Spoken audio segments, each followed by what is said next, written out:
Good evening, everyone. Welcome to another study club. Um, it's nice and dark. We're in winter now. It's lovely. Thank you very much for joining me. So tonight, I want to be talking about this patient, and this is Jean.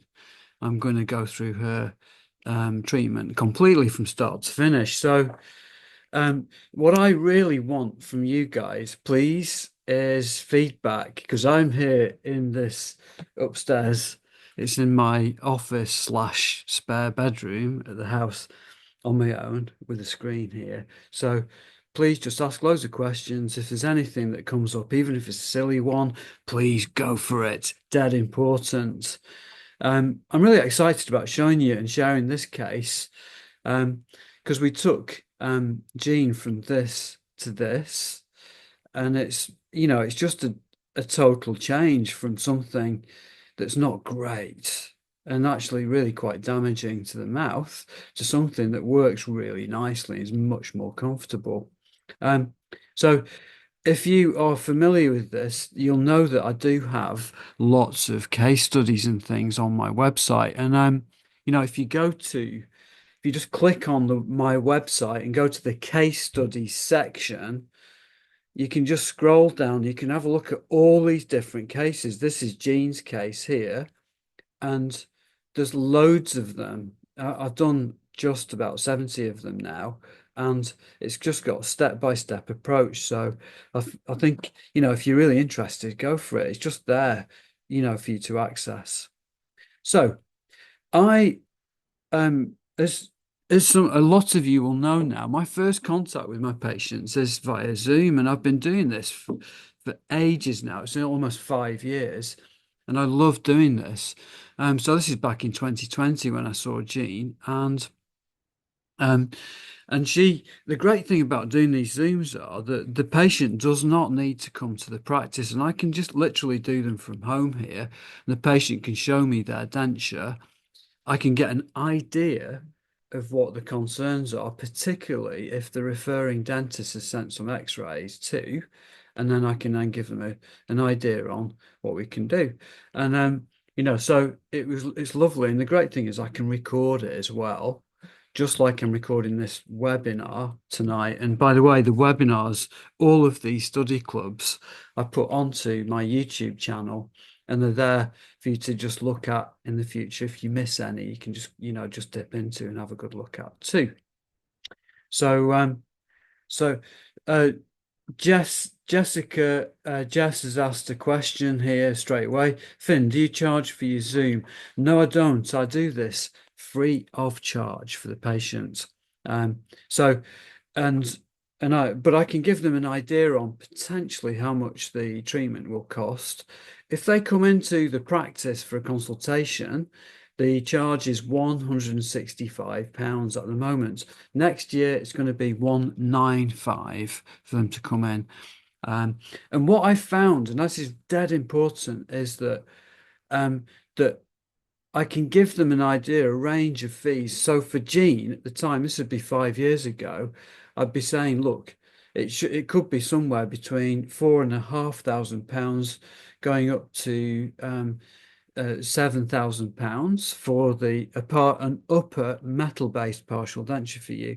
So you're going to be in that zone there, and then the patient can say whether they feel that's within their budget or not. And if it's not, then it's fine. So, for instance, on Tuesday this week, I was doing new patient consultations in the morning. I had four patients. Three of them said, yes, I'd like to come in and see you. And one said, no, it's just too much. And in those circumstances, I do try to recommend a dentist locally to them that may be able to help them. So I think it's really good. So she can just show me the denture. These were her concerns. So Jean it was really painful denture. She really didn't like the look of it. She was actually really quite aesthetically aware, very well dressed woman. Actually, when she came in to see me, she was just really elegant. And this was a wish list. This is so important. I want to know what the patient wants. And she wanted a really comfortable denture that wasn't painful to eat with. And also she wanted to look good too. So when I'd said to her, look, it's going to cost between 4.5 and 7. Are you okay with that? Yes, I'd like to come in. So she came in for a consultation.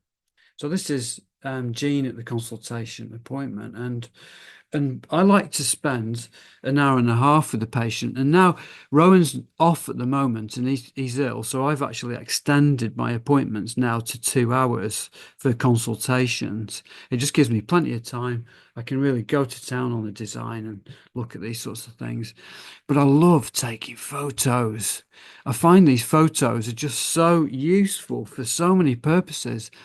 I can see that her lip support isn't great here. And, looking at the denture, we've got a natural tooth there, denture, a step. So this is it really is a true gum stripper. It really is just not great for those teeth. Good at all. So Jean has been through the mill. She'd moved relatively recently to the northwest to be closer to her family, um, and she'd just been nursing her husband through cancer, and sadly he'd passed away very soon before she came in to see me. So, um, and she'd not really been looking after herself because of that. And then she wanted to get this sorted now that, sadly he'd passed away. So that's the denture there, sunk in, not looking great. She's got this deep overbite, and this is class 2, division 2 territory. And class 2, division 2 patients with these deep overbites are a worry for me because I do find they do clench and they often do have traumatic overbites too.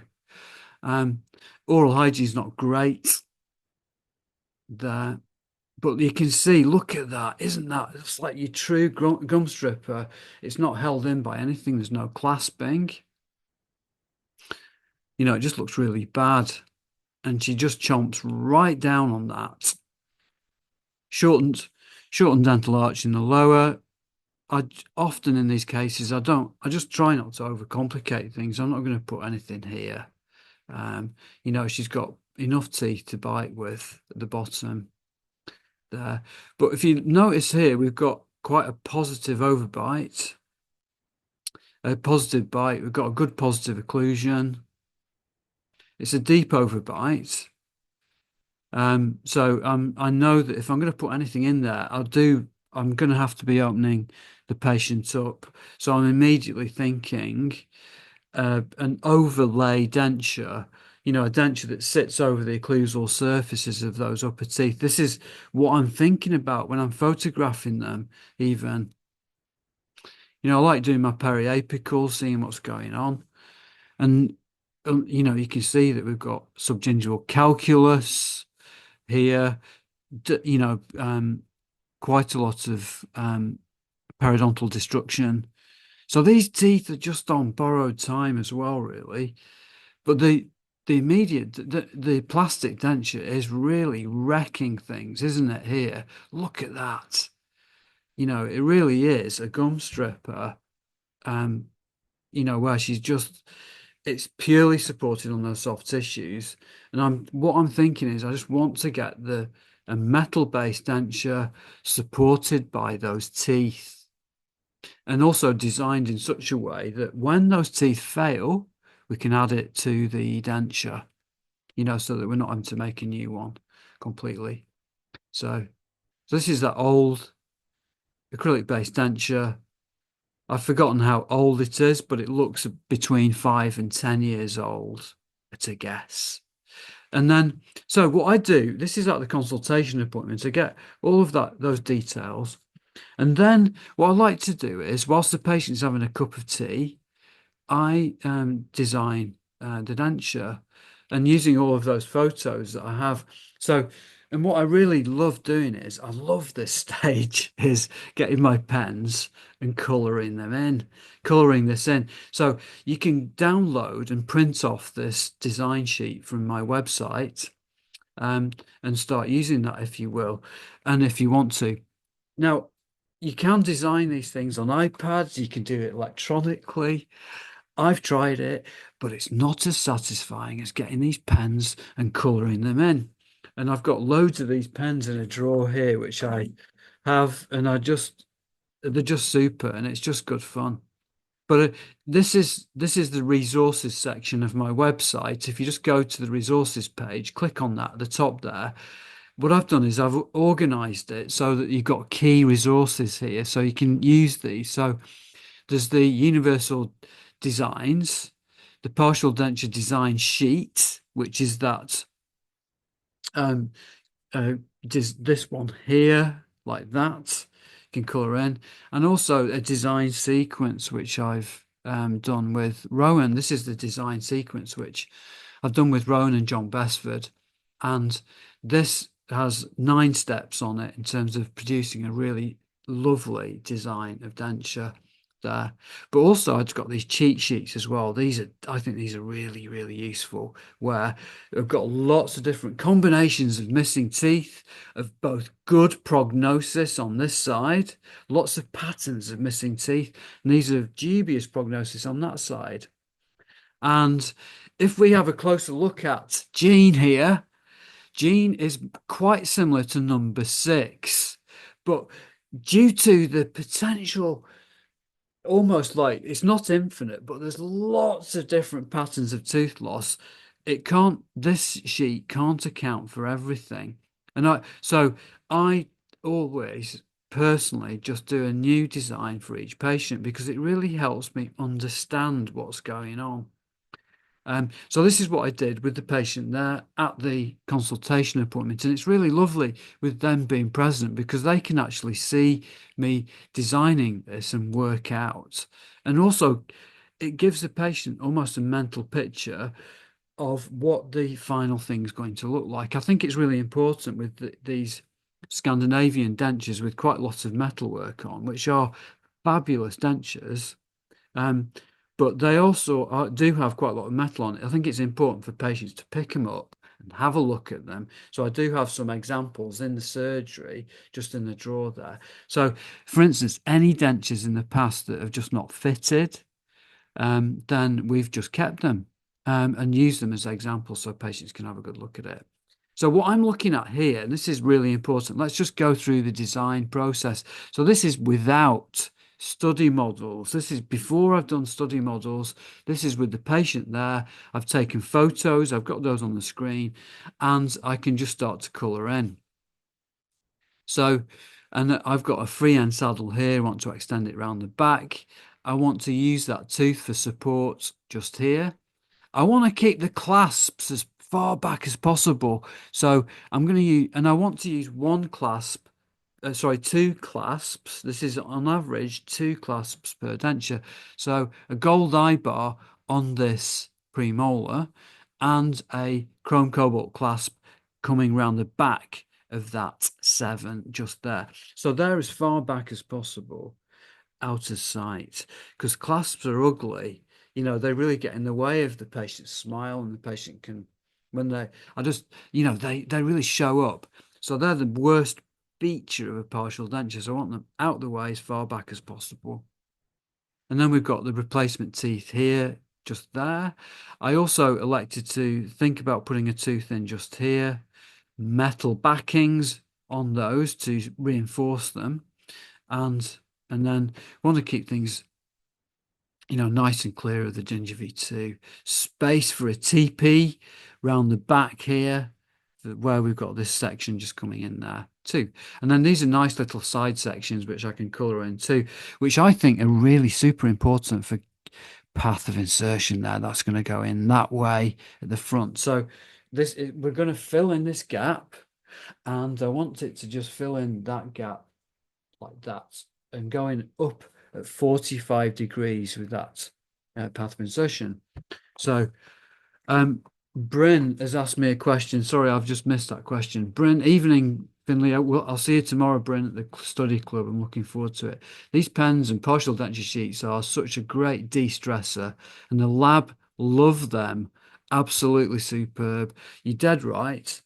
It is. It's just lovely colouring these things in. It's adult colouring in, and it is a de-stressor.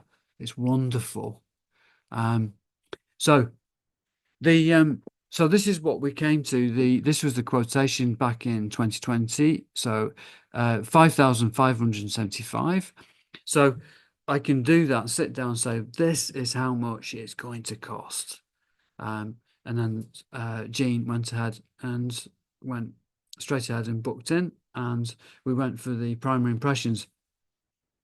So Joey Hossein, hi Joey, great to hear from you. Hey Finn, why gold bar for the 5 and chrome clasp for the 6? Deciding factors. That's a great question. I find that gold clasps work beautifully on smaller teeth, so the premolars and also the canines there. Um, they don't work as well where we on back teeth when they have to be a little bit longer. So these back teeth have got to be longer. So a chrome clasp is actually slightly more rigid, so it's slightly less flexible, and it means we can use an undercut further here, so they're longer. So as a general rule, this is not always the case, Joey, but if you look at a lot of my designs, you will have cobalt chrome clasps on the back teeth, on molars, big teeth, and gold on premolars and canines, or even on lateral incisors and central sometimes too. Now, what's super important, Joey, here, this is like a really, really important point, is what I'm doing now, and this was not back 5 years ago, but now what I'm doing, and have been doing for about 3 years, I get wrought cobalt chromium clasps welded to the metal base for the back teeth, and they work beautifully. Wrought cobalt chrome. And the front teeth, the gold clasps are 0.9 millimeter wrought gold clasp too. Hey Finn, you said at the beginning that you were anticipating future tooth loss, so I wanted to make a denture that would be easy to add on to. Is there anything in your denture design that would aid additions to cobalt chrome? Joanna, hi Joanna, great question. So yes, so all of these teeth here. So say for instance, this premolar was going to be lost, Joanna. It has a metal backing on here so that a artificial, a new tooth can just be added to that if it is lost. So we're talking about all of these teeth. So that tooth, that canine, that canine, all of those can be added to the denture should they be lost in the future. You'll see it further in the future with the designs. So let's fast forward now to primary impressions. Sorry, Kasim has asked, hi Finn, do you find an I bar gives more retention than a C clasp on the premolar? Um, yes, I do, Kasim. I love I bars much more than C clasps. But the thing is, the great thing about I bars is they come in from high and down. So they are gingerly approaching rather than coming like a C clasp, coming like this, which are ugly. Hate them. So good question. Let's do the primary impression now. So I love doing my primary impressions with a stock tray and with the a syringe, and I load that syringe up with alginoplast here. This is going to record the sulcus, and so it's a runny material, and this one records it is a base material for the teeth, and it all mixes, it all sets together really nicely. So I mix those up separately. Claire does that one for me, and I load the tray. And this is me doing this process. So what I do is I inject and squirt the sulcus alginate in, and I on the side next to me on the side, I've got this sitting there waiting to go in. So these are both mixed simultaneously. So what I do is I squirt that all the way around the sulcus, and then I seat the impression. So this is the primary impression. What I'm trying to do is capture the sulcus primarily where the teeth are missing, and also I want to take I want to capture all of the alveolus where any of the denture components are going to be. I want to basically get a special tray made so that it's going to cover everywhere that I need it to cover, but not too big. So I want it slightly short of the depth of the sulcus, the special tray, that is, the custom tray. So that's the impression there. And I love this two-part technique. It just records a superb sulcus depth. So let's move on. The lower, I don't need to make a denture for this patient at the bottom. I'm not going to do that. This is purely to capture the occlusion so we get the bite right on the denture. So this is a lovely thick impression of Blueprint X cream there. That's great. Thanks for putting your questions in. It's lovely to have your questions there because it really keeps me on track with delivering what you need. Now, if you look at these casts there, one thing you'll notice on a lot of the casts that are produced, there's not many air bubbles, are there? You know, that they're just lovely occlusal surfaces. And the secret to that is when I'm doing the impression, I actually rub a little bit of alginate into the occlusal surfaces, and that reduces those blebs, you know, those air bubbles that stop us from articulating things together. So now, once I've got my primary casts, I then go back to look at my design that I've done. And I want to just check, and I do that with Rowan, and I do that with Sam now. Now that Rowan's ill, I do that with Sam, and we double check that what I've done at the beginning is actually going to be possible. Because sometimes that design is not totally possible when we actually look at the casts together when they're and actually put them together and look at the occlusion and just see whether we've got space. But interestingly, and this is like really, really interesting, is I'd say that 90% of the cases that I design from having the patient just sitting there and looking in the mouth and also using the photos that I take, 90% of those designs don't need any changes at all. It's really good. So the photos are key to this. Now, if you notice, also here, this space is really quite narrow and is going to be like really tiny for a little tooth, on these little tiny slivers of teeth. Not very good, those.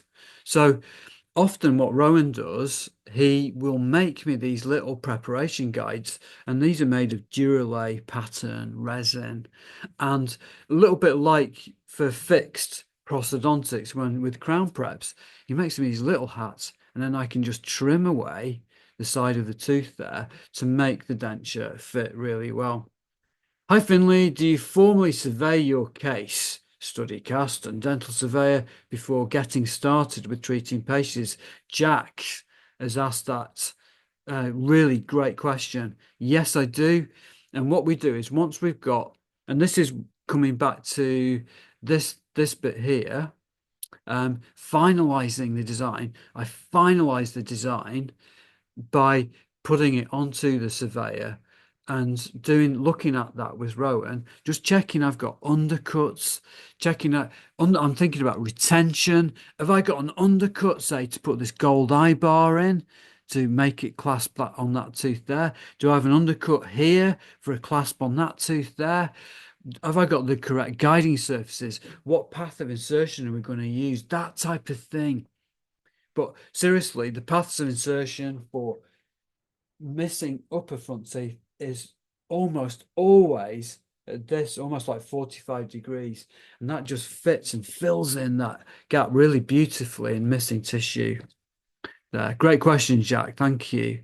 So yes, always on the study cast to verify, finalize the design.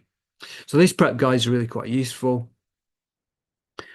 And I've got my custom tray here. It's perforated. It's short of the depth of the sulcus. It's spaced.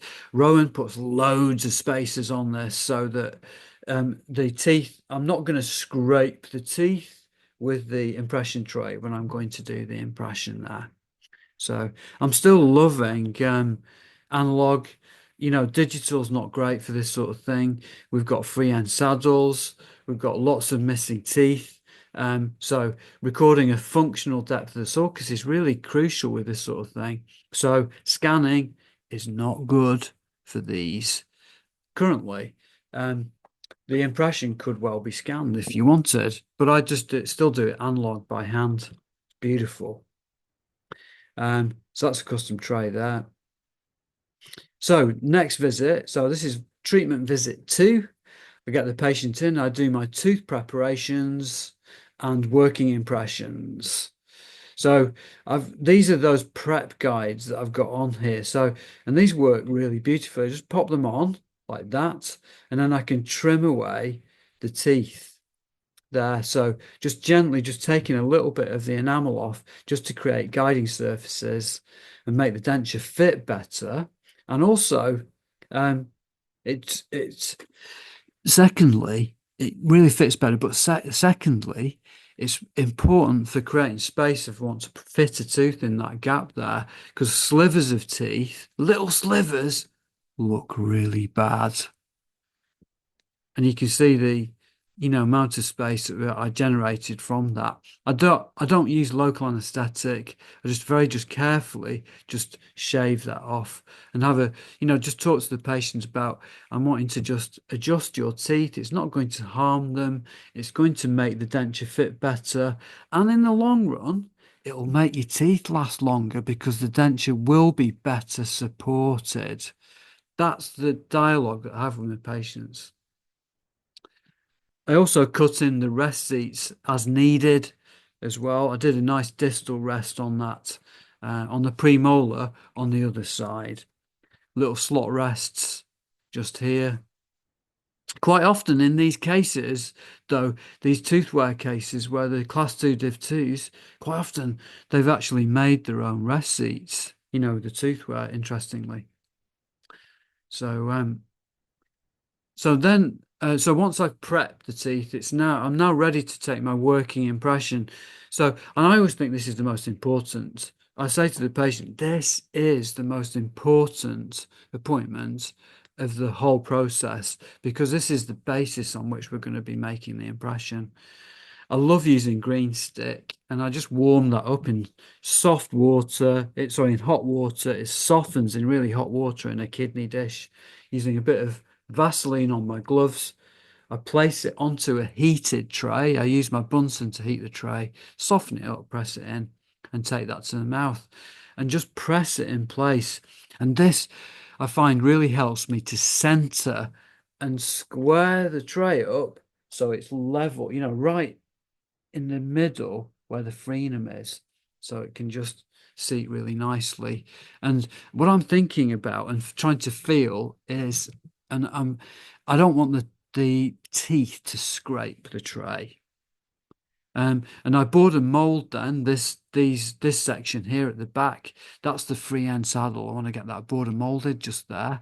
So it's not going to be too big. Getting the patient to waggle their jaw side to side, open really wide, and just making sure that this is not going to impinge here when the patient is functioning. I don't need any on this front section. I don't need any compound at all there. The alginate just carries itself up there really beautifully. So the next thing that's super important here is I dry off the tray and then put paint on adhesive, alginate adhesive. I'm not using the spray. I love using the paint on one. It's the cheapest one that we get from Henry Shine, alginate adhesive. It's a red color material, and just paint that on. But I make sure I get that on and air blow it dry. And then I mix up a medium mix of dense ply blueprint alginate. This is alginate for all of my chromes, even, and I'm using alginate for all my chromes, even though my technician is not on site at the moment. I'm using Sam, and the chromes are still fitting. Hand on heart, they're absolutely fine. I just package them nicely, cover them with a damp gauze and seal them. So seal them damp and then put them into a box with bubble wrap, lots of bubble wrap around it, and then it goes in the post. And just I make sure what I think of is if when it's going in the post in the mail, I want to imagine the post person is chucking it down some stairs and it's bouncing down the stairs. So I want it just so that it's, as protected as that. But it works really beautifully. So mix this up, glaze it, rub it into the occlusal surfaces of the teeth. And look here, can you see I've got a lovely rest seat in that impression because I've rubbed that stuff into the teeth there. Works nicely. So next, what I'm thinking here, and this is really important, this is where with partial dentures, this we've got various things that we can I have to think about. I'm thinking about in terms of the bite. If I have a good stable occlusion like this, so this is an MIP, maximum intercuspation, just like that, I don't need to do a wax bite. I can, I don't even need to do a Futar D bite. I can just send that to Rowan and it can just be hand articulated more accurately than using a bite. So this is just going to get fitted down, back together. It's really good. So what I asked for from this appointment here was, please, Rowan, can you go straight to a full try-in? So he went to a try-in and mock-up, so from working impressions, trying. What I love doing is, and this is, it's so social doing, removable pros. Removable pros is great. We get them, they're often sitting up in a chair. We can look at, get them to bring in photos when they have that natural teeth, and wedding pictures are fabulous for this sort of thing. And look at that crossed over tooth there, the upper left central there, and this is what Rowan replicated in the in that smile, and I just love it. Doing this and mimicking nature. And it's like tearing the rule book up, all those textbooks, on dentures and setting teeth up. Just throw it away and just do what nature intended. So we talked about this and with the patient Jean, and this is what she wanted, which is great at the time. So so we go to it straight to a Durolane mock-up. So this is the working upper cast mounted against that lower model, hand articulated, but mounted on this Dana articulator there. Jess asked, does it matter that some of the green stick is showing through on the special tray alginate impression? So let's just go back to my impression, Jess, just to have a quick look at that. Just here, not at all. That is almost like a stop there. So I'm quite happy. In fact, Jess, I prefer a little bit more showing through. It means that I've got it pushed right down to where the tray was before we actually added the green stick to it. So let's just have a look there. I quite like some even more of it showing through, but certainly with partial dentures, I don't quite get very much showing through, but it certainly doesn't cause any inaccuracies at all, Jess. I'm not concerned at all about it. So good question. Thank you. So that's the picture we went for Jean. And look at that recession as well that Rowan's incorporated in there. It's just beautiful. So this is on the articulator. I do use a face bow. I love using face bows for mounting those, articulators there. And so this is the Durolay mock-up, which I love doing as well. So, and this means that I can just check it in the mouth and I can make sure that the working cast that I have is accurate. And also the patient can assess the aesthetics too. So, Jacques Morel, is it actually documented in literature that hand articulating ICP is more accurate than using an articulation medium? Yes, it is actually, Jack.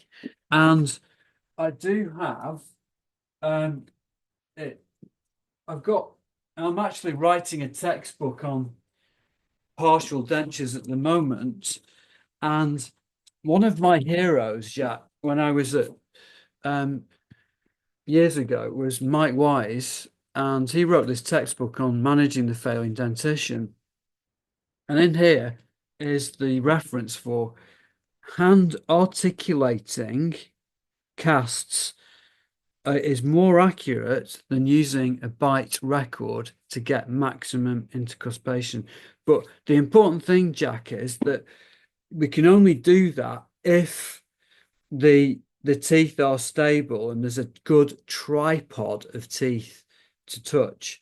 If there are lots of missing back teeth, then I definitely need wax rims to do that. So so that's where, with partial dentures, sometimes, like in this case, we've got enough teeth for a good positive tripod for us not to need to do a bite for this person. But it's very much case by case. So, but I will be, and literally today I was writing part of the RPD textbook today. I need to find that the reference for hand articulating being more accurate than using a bite when we've got enough teeth to do it with. So I love using these mock-ups and doing rehearsals before the whole thing is finished. I just want to draw your attention to this tooth here. So that's a single tooth in between these two natural teeth. What we find is, and I find it's much better aesthetically, not to have any pink on those. So that's something to talk to your technicians about if they're not doing that at the moment. Obviously, if there's lots of missing gum, then definitely need to use pink. And this pink flange at the front there is really important for making it stay in place better. So Kasim's asked, are you increasing? Is it even though you're increasing the OVD? Yes, I am. Kasim, I'm increasing the OVD on this, but I'm keeping the patient in MIP. They're articulated, the casts are articulated in maximum intercuspation with a face bow for mounting the upper, and then we open it up slightly just on the artic for the metal-based partial denture. I find that much better doing it like this than trying to record centric relation for these cases.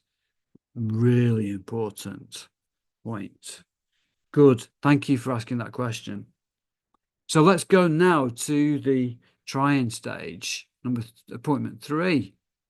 So that's it, tried in there. Often I get the patients involved in selecting the color of the teeth. They do go for ones that are a little bit too light, but I just don't push them on that aspect. The canines are always darker. These are natural canines, so it ends up looking pretty okay. These sorts of things. But I love that how that tooth is just really wonky at the front there and fitting that in.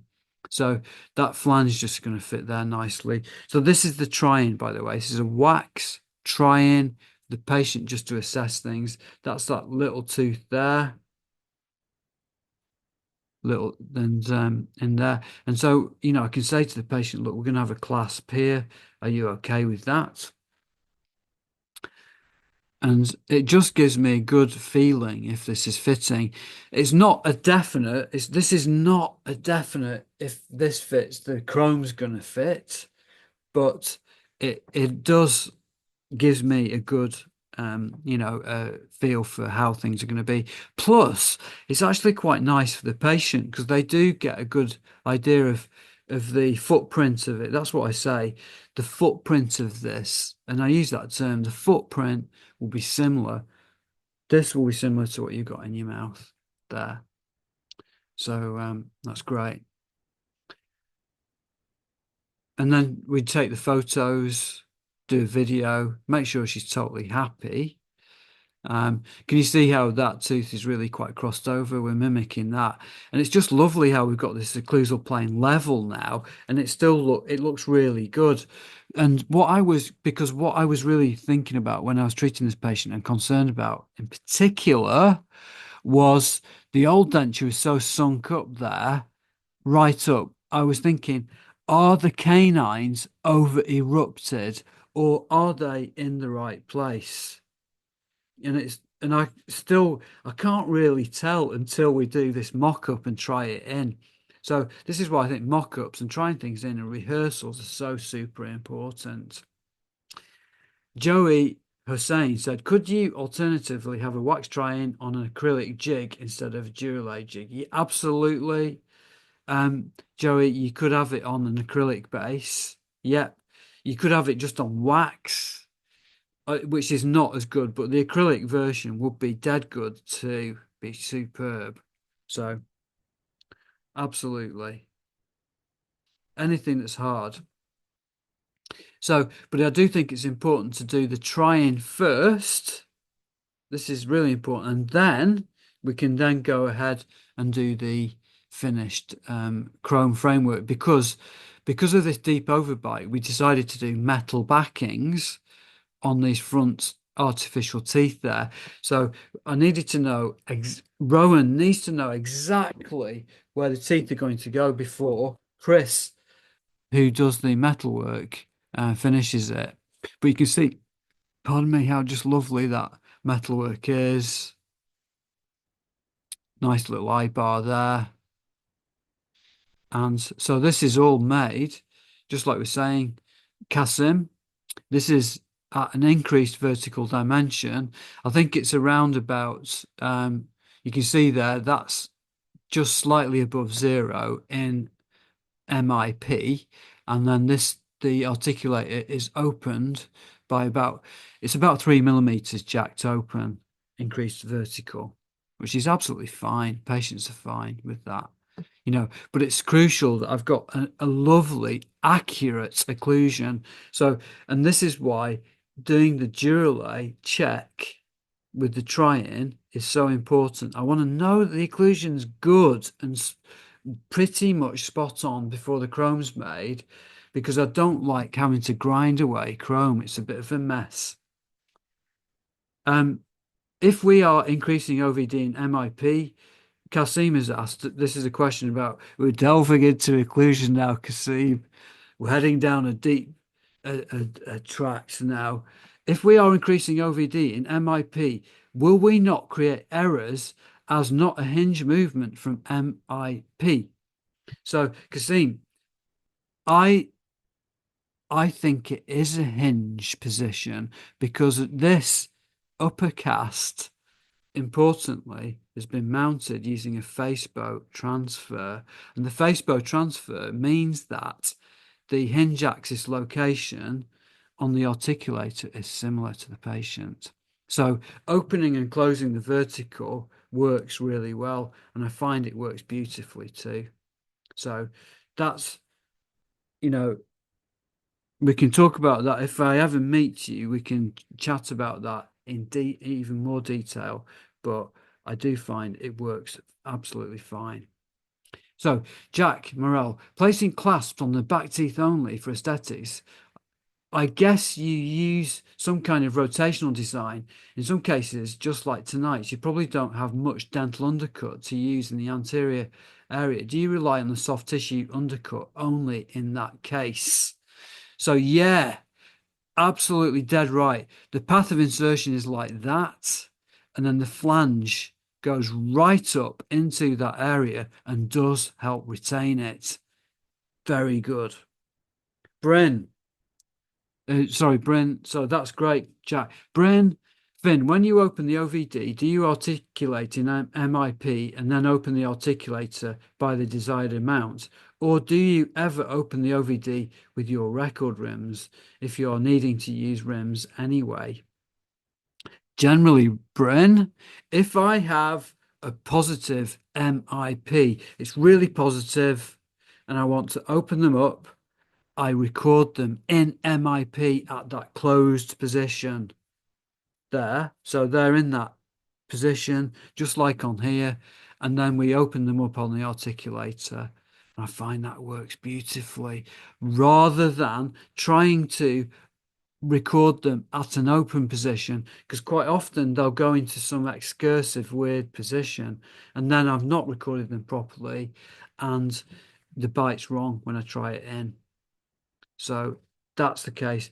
Now, if I'm recording the patient in CR though, if they've got loads of missing teeth, I've got no MIP to work with, then I'll find CR for them. And I'll often, in those cases, use a Gothic arch tracer.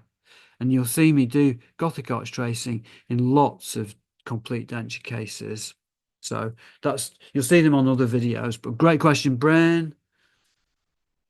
So this is the metal framework there, jacked open, beautiful, nice eye bar welded into that chassis overlay. Can you see this has got a lovely strut for holding the denture tooth in? Because denture teeth break off in those little, when there's two natural teeth, lots of rotational forces, fracturing, blah, blah, blah.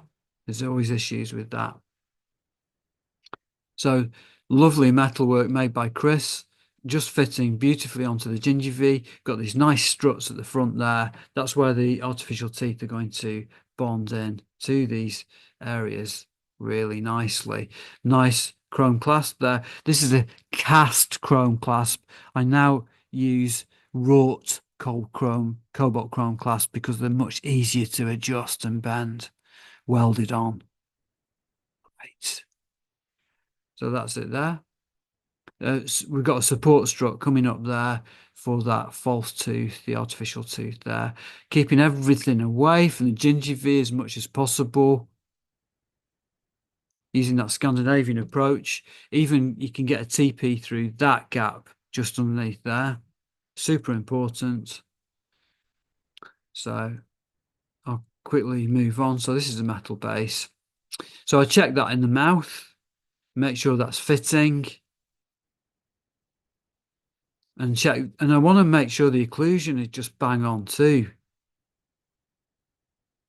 There, so that's it there. And then we can then go to finish. So this shows you this is the mounted working cast there, and that's in MIP position. And then this is it jacked open there. So that's at -4, that's at -1. So we've opened up 3 millimeters there. And Ron's done that lovely artificial gum work. And Jack, you asking about anterior path of insertion. So it's going to go in there, and it does even in that little section there, that mesial bit there of the canine. If we go back to the other side, that mesial bit of the canine on that side, it's rotational path of insertion, Jack, and we are utilizing that little undercut there and it definitely helps. If I didn't have that front section on there, that little bit there, and these are details, if they weren't there, it would drop down at the front for sure. So a little bit of a pin dam is cut into this as well, just to hopefully prevent ingress of food underneath that. And then this is it finished, beautifully there. So I class this denture as a partial denture, an RPD, removable partial denture / splint, or an overlay denture, it could be called too. Metal occlusal surfaces, nice and strong there too. And I just love that. I just put this photo in tonight just because it just shows Rowan's tooth position there really nicely. Nice biting surface there. So that was it. Ready to go in. Fitting. So visit 5, fitting appointment. So that's it there. And this really, you can see here, Jacques, your point about the anterior path of insertion, rotational path, Rowan's just captured that beautifully. And that is key to great aesthetics, but also really good function. So it's not going to drop down at the front there. That's the eye bar just tucked away on the distal surface of the tooth there, out of sight. She's starting to brush her teeth better. I find that patients do. It's just lovely, just taking them on a bit of better journey too, with these sorts of things. Maybe I should have put a filling in that tooth there, on that canine, just to make that look a bit neater. This is that single tooth. You can see how single teeth with no pink look better. This is something that John Besford really drummed into me. Super important. Again, this is just filling in that little gap there and working nicely. So that's the upper denture fitted. Um, Look, you can see how we're keeping it away from these gingival margins of the natural teeth as much as possible, so that it's just reducing inflammation, reducing periodontal inflammation there. So that was it fitted there. She's pretty pleased with it actually. And also for night time in these cases, because they can sort of reach in some of these deep overbites, they can have a traumatic overbite and problems with them, and soreness and tooth wear and other stuff. So made her a night guard just to prevent trauma there. Again, this is made on the articulator. I think that's really important. Let's just make it on that. We've got the patient's head on the bench. Let's use it. So that's the nighttime splint there, and which she wore. Anyway, let's fast forward 4 months.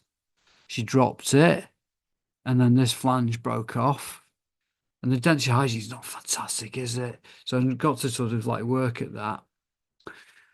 But also, so the other thing as well is when I reviewed her, it was just starting to get a bit of hypoplasia, between where the metalwork was sitting in this area, and it was just starting to enlarge, and just I didn't like the look of that, the way it was looking. So what I decided to do, she's a real clencher, and so it was sinking in for sure. And so what I did was I just trimmed those minor connectors off there. I thought, oh, we don't need them. They'll be okay without. So I just trimmed those off, and off she went. And it was more comfortable actually. She just felt better with it. It was less problematic. Um, and so, interestingly, after a few weeks, this is how the gingiva started to look. You can see it looks less angry, less inflamed. And this is an important point, though. When I'm using these rotational paths of insertion, I am breaking that 3mm rule, and you can still see she's got inflammation up there because of plaque buildup. It's not rubbing of the denture, it's just plaque on those. So it's just an oral hygiene issue. But sadly, she broke it. Jess has asked, how did I trim away the chrome here? Um, you can get from Henry Shine tungsten carbide straight handpiece burrs. So it's tungsten carbide, and when they're new with a straight handpiece, they just cut through chrome like butter. They're fantastic. And then I have a polishing wheel. It's a polishing rubber wheel just to blend that off and just polish it up. So sadly, because I'd taken those struts off, it actually weakened it. So it fractured 8 months later, which is a bit of an expensive mistake because it's a remake. I had to remake the denture, and I did it free of charge for her. Absolutely fine. But what I decided to do was to break the 3mm rule in the next, and I'll show you what I did. So we went ahead and just did another working impression because over that time, the few months you've been wearing, the teeth move, it's not great. So this is a new working impression. And Jess, you can actually see here, I've pushed the compound. You can see the compound even more clearly. I'm totally happy with that too. Jacques, you got disconnected for a moment, and I may have missed the answer to my question. The pink acrylic that engages the undercut on the mesial of tooth 1-3 will wear somewhat down the way, right? How does it typically stand the test of time? Um, Jacques, it stands the test of time wonderfully. This just happened to be dropped in the sink. Uh, just let's have a look. Yes, I did keep my special tray, Jess, for the next thing. Yeah, Jack, I hope you're connected now. Yeah, these things just work for ages because the whole thing is so robust. So it's not a problem. They don't wear down at all. Um, so I'll come back to, sorry, I just need to get back to the right place. So yeah, new working impression for Mark II. So I'm calling the second denture that I'm going to make for Mark II. The old one's the Mark I. This is the Mark II, just like, with cars, you can get a Mark I Golf, a Mark II Golf, Mark III, etc. Right, so that's my working impression. You can see the lovely rest seats, alginate, it's great. And then secondly, go straight ahead and go to a tooth try-in. So rather than having the denture looking like that, we've just gone for it with increased strength there. And so in this case, because we've had that breakage, I've decided to break the 3 mm hygiene rule. 99% of cases I will not be doing that because I love keeping the gingiva free. But sometimes, we're all unique individuals. So in some cases, I've got to break it. Also, what we decided to do was to leave off that tooth there, that little tooth, because it wasn't really aesthetically a problem. You'll see that just in a minute. There, too. So that's it. We try that in. And you know what? She also said, "Can you just straighten that tooth up a little bit too?" That's the that was the feature that I absolutely loved, because it copied her natural teeth. But I'm not, look, it's fine. If pa I do, whatever the patient wants that's not going to be harmful to them, I'll do it. It's absolutely fine because it's their wish, totally. So we got the new metal base made. So this is on my new working cast, and it's mounted at an increased vertical. Ian Pedersen said, "Hi Finley, better. Why didn't you say Mark One escorts?" Absolutely, and you'd say that, Ian, because I know that your mum's from like Dagenham, the home of the escorts. So yeah, absolutely. And I used to have a Mark II escorts, Ian. That was my first car. So there we've got that. So we kept that away from this area here. That's the metal-based chrome. So this is a plate design. And I know, Ian, in Denmark, you'll be absolutely upset about this, seeing us covering the gingiva, but sometimes I've got to do it. Jess asked, what was she wearing in the interim between Mark One and Mark Two? She was actually wearing the one that had fractured. She was wearing the Mark One. So there, three metal based try-in Mark Two. You made me chuckle, Ian, about the escorts. And so yeah, so this is the Mark Two metal based try-in. When I'm fitting these, I like using arty spray just to squirt that onto the fitting surface and make sure it's fitting nicely and adjust it if need be. It's great. So, Bryn, Finn, when you removed the premolar and Mark II, did you find losing the guide planes had a negative effect on retention? No, I didn't at all. At all, because we still kept those guide planes, Bryn. So we still had metal on the inside of that there. And you can see that gap. It's not from this angle, and this is from the side. It's not that visible, is it? There. Can you see there? Got that guide surface, lovely guide surface there, and a guide surface there, Bryn. I tell you what, you guys are really switched on tonight. It's great. So that's the Mark II finished and fitted. sorry, on the working cast. Sadly, with the orthodontically straightened anterior teeth, and just there, you can see how that tooth was just straightened out a little bit. There, it's still we've still got a little bit of character on it, which is quite nice. Again, guide surfaces jack for you, the front there, and beautifully finished. So that's that. You can see that guide where I've got that lovely metal guide surface there. So that's the RPD finished. That's there. You can see this here and that. So Jess has said, are the guide planes just for the path of insertion and withdrawal? Yes, they are. The guide planes are. They basically lock the denture into that one position, so it can only go in and out in that particular position.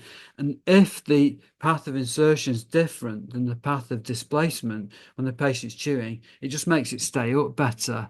So for uppers, it's that. That's the path of insertion we're using. Great. Good questions from all of you. It's lovely. So that's a metal-based denture finished. Fitted that. Fitted really nicely.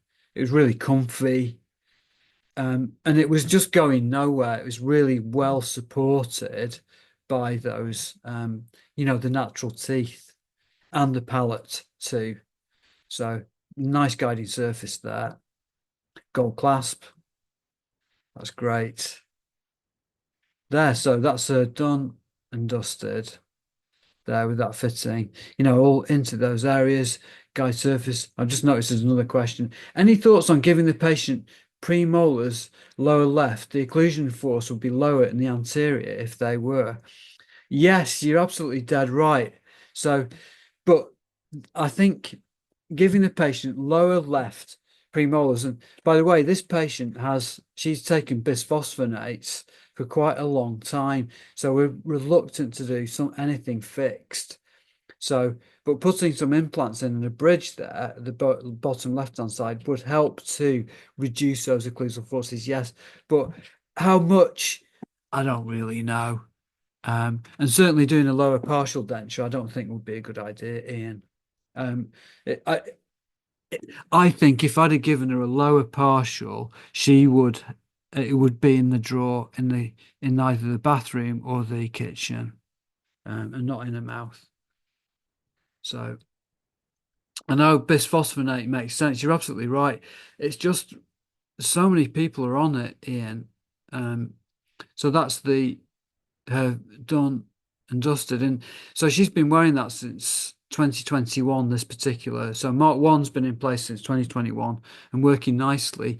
And Stuart, Stuart is her dentist in Lytham, and she's getting on absolutely fine with this. He's looking after her really nicely. I do think that looks better though. So I know I keep going on about it. So great. So that's what we've gone from this, which is really not supported by the teeth, to that there. Kasim, am I right in thinking you will always go for Scandinavian design and go for more coverage if metal-based fracture? Absolutely, Kasim. It's a Scandinavian design all the way, unless I encounter a problem. And it's quite often in these deep class 2, division 2 deep overbites. Good question. This is a lovely card. She was actually a lovely patient. If she'd been a difficult patient, some patients really get cross when things break, but she was just so lovely and she understood, and it was great. So thank you. That's great. So that's that there. So I just wanted to let all of you know, just online at the moment, that this is what I'm working on at the moment. And do you know what? I'm loving writing it. It's really great. And I want this to be a really good practical textbook for everyone to be able to use to help you make dentures much more easily. And this is how far on I am in terms of the content. So I've still got quite a bit to go, and I've just finished the primary impression section today, which is lovely. All of these study club lives are recorded, so once we finish tonight, I'll just pop it straight onto my YouTube channel, and you can just have a look at it on there too. The next one, we are going to do one before Christmas. I'm going to do it on the 5th of December, and I will submit a case. I'll send out a case study, and then we can then talk through that too as well. It's fantastic. Amit, I know this is an upper denture presentation, but according to your design sheet, you don't always have a lower cingulum connector for your lower dentures, even though it helps with indirect retention. Absolutely, Amit. Yeah, you're dead right. I don't always use lower cingulum connectors, but I do, but they are useful for indirect retention. Yes. Jacques is going to be Quintessence. That's the publisher.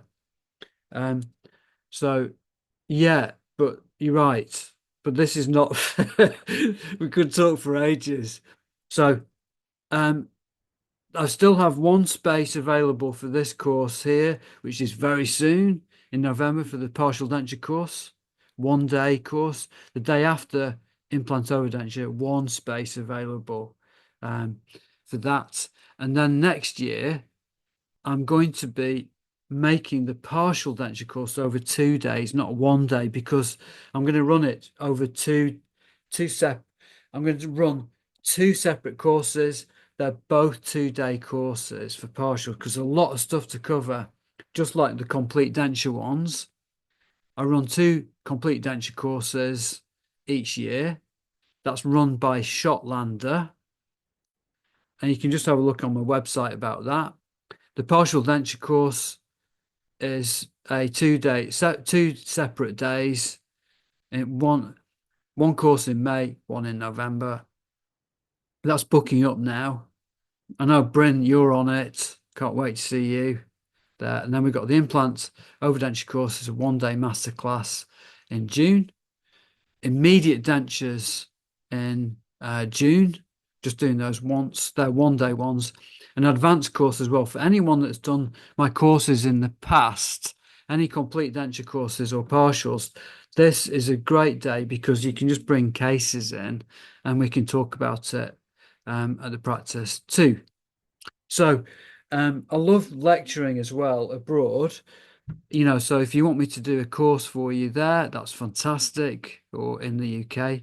And also I love doing this in-person mentorship or where over Zoom and where we can plan cases for you. I can sit down and talk it through, and it's really good fun as well. So thank you very, very much indeed, all of you.